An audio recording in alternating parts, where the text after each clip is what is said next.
आज से पहले जब आम आदमी पार्टी की सरकार थी दिल्ली में, तो अगर अस्पताल में दवाई बंद होती थी, कम होती थी, कोई दिक्कत होती थी, तो सुप्रीम कोर्ट या हाई कोर्ट में कोई ना कोई उसका सू मोटो एक्शन लेता था। प्रदूषण बढ़ता था तो कोर्ट में सू मोटो जज साहब उसको लेते थे। क्या आज दिल्ली हाई कोर्ट को नहीं दिख रहा कि तमाम एक्यूआई स्टेशन जो हैं दिल्ली के, उनके ऊपर पानी का छिड़काव करके फर्जीवाड़ा किया जा रहा है? क्या सुप्रीम कोर्ट साहब को नहीं दिख रहा कि जैसे ही एक्यूआई बढ़ जाती है, एक्यूआई मॉनिटरिंग स्टेशन को शट डाउन कर दिया जाता है? क्या कोर्ट को इसके ऊपर स्वयं ही कार्रवाई नहीं करनी चाहिए? जनता कब तक वकीलों को लेके कोर्टों के दरवाजे खटखटाए? ऐसे मामलों में जो सामने दिख रहे हैं, मेरा निवेदन है कि कोर्ट इन मामलों के अंदर सू मोटो कार्रवाई करे, वरना डेटा का फर्जीवाड़ा जिस तरह से बढ़ रहा है, लोग बीमार होते रहेंगे और भारतीय जनता पार्टी की सरकार कहेगी हमने प्रदूषण के आंकड़े कम कर दिए। या मंडे को जब सुनवाई होनी है उससे आपकी क्या मांग है, आप क्या चाहते हैं? देखिए, हम तो ये मानते हैं कि देखिए, प्रदूषण आप कम कैसे करेंगे या नहीं करेंगे, ये तो एक अलग मामला है। आप आंकड़ों में फर्जीवाड़ा कैसे कर सकते हैं? एक सरकार के तौर पे डीपीसीसी, सीपीसीबी जो अथॉरिटी इसलिए बनी है कि प्रदूषण को कम किया जाए, वो प्रदूषण के आंकड़ों में खुल्लम खुल्ला फर्जीवाड़ा कैसे कर सकते हैं? इनके अफसरों के ऊपर कार्रवाई होनी चाहिए, इनके ऊपर सस्पेंशन होनी चाहिए। इन्हीं आंकड़ों के आधार पर कल सीएक्यूएम की तरफ से जानकारी आई कि पिछले दिनों में कल खासतौर पे एक्यूआई में कमी आई और ड्रैग की हटा दिया गया, ड्रैग की जो भी पाबंदियां से हटा दी गई है, स्कूल खुल रहा है, हाइब्रिड मोड। देखिए, ये जो सरकार का, केंद्र की भारतीय जनता पार्टी का सरकार का दबाव इतना है सीएक्यूएम जैसी कमीशंस के ऊपर कि उन्होंने तो दिल्ली की स्थिति बदतर होने के बावजूद भी ग्रैब 3 लागू नहीं किया था। क्या सीएक्यूएम को नहीं दिख रहा कि एक्यूआई के आंकड़ों में फर्जीवाड़ा किया जा रहा है?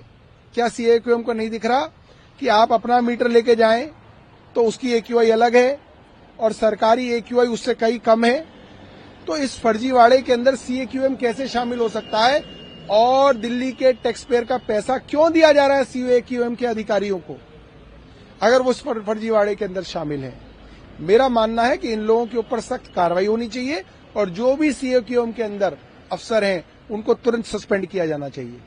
पश्चिम बंगाल में एसआईआर की कार्रवाई हो रही है, बीएलओ की मौत की कुछ बातें सामने आई, उनके द्वारा उनके एक संगठन द्वारा लिखा गया पत्र भी सामने आया। ममता बनर्जी उस आधार पर केंद्र सरकार से सवाल खड़े कर रही है। देखिए, एक चीज बिल्कुल साफ है, आप इस बात को समझिए, एसआईआर के अंदर और इलेक्टोरल रोल के अंदर बड़े स्तर पर फर्जीवाड़ा किया जा रहा है, ये साफ है, इसमें कोई छिपा नहीं हुआ।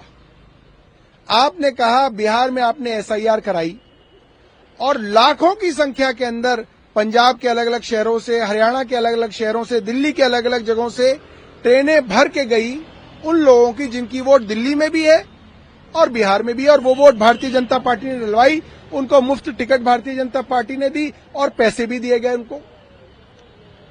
इससे साफ है कि पूरा का पूरा इलेक्शन कमीशन कॉम्प्रोमाइज्ड है।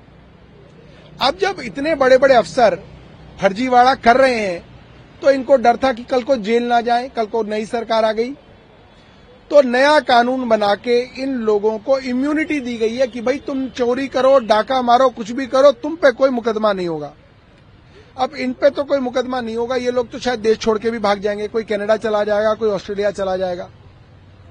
मगर ये जो बेचारे गरीब बीएलओ हैं, छोटी छोटी आंगनवाड़ियों के अंदर नौकरियां करते हैं, एमसीडी के स्कूलों के अंदर काम करते हैं, ये लोग तो मारे जाएंगे, ये लोग तो जेल जाएंगे, इनके बच्चों को कौन संभालेगा? इसलिए बीएलओ परेशान है।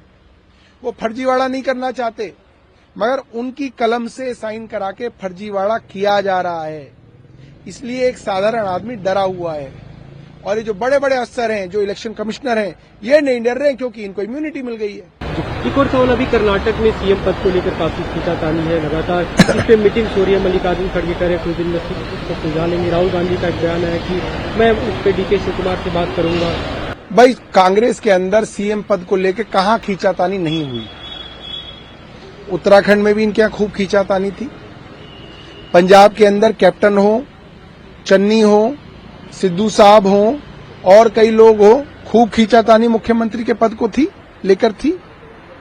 इसी तरीके से कर्नाटका के अंदर है। देखिए, जब टॉप लीडरशिप संगठन को एक साथ लेके नहीं चल पाती तो एक खींचतान बढ़ती है। और दूसरा, कांग्रेस की खींचतान को मीडिया तरजीह भी ज्यादा देता है।